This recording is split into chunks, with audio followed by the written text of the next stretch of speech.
Hey guys, welcome back to this channel.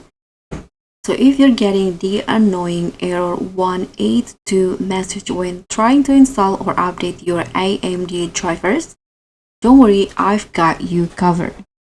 So in this quick tutorial, I'll walk you through why this happens and how you can fix it step by step, even if you are not super tech savvy. So let's dive right in. So first, let's understand what error 182 actually means.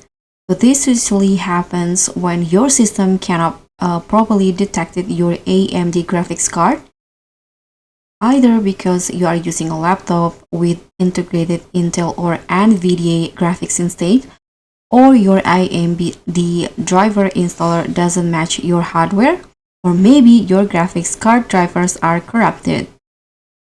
So basically, Windows is confused about which GPU to use when the AMD installer runs. So the first step that you can do is check your graphics and graphics card type. You need to confirm your GPU. You can press on Windows plus X in here and go to the device manager. Then you can expand the display adapters, this one. And here you'll see if it says AMD Radeon, Intel UHD, or NVIDIA GeForce. So if you don't see AMD listed, that's why you are getting the error. And next, you can use AMD's Auto-Detect tools. So you can just go to the official AMD website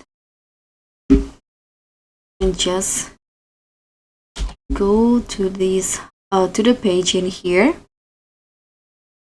And then just find the drivers and support section, this one, resources and support, and after that you can just download the auto detect and install tool for Windows, and after that run it and it will automatically identify your hardware and install the right drivers. So that's it. That's how you can fix the error 182. Thank you so much for watching. If this helped you out, please drop a like, subscribe, and also click on the thanks. Thank you for watching, and I'll see you in the next tutorial.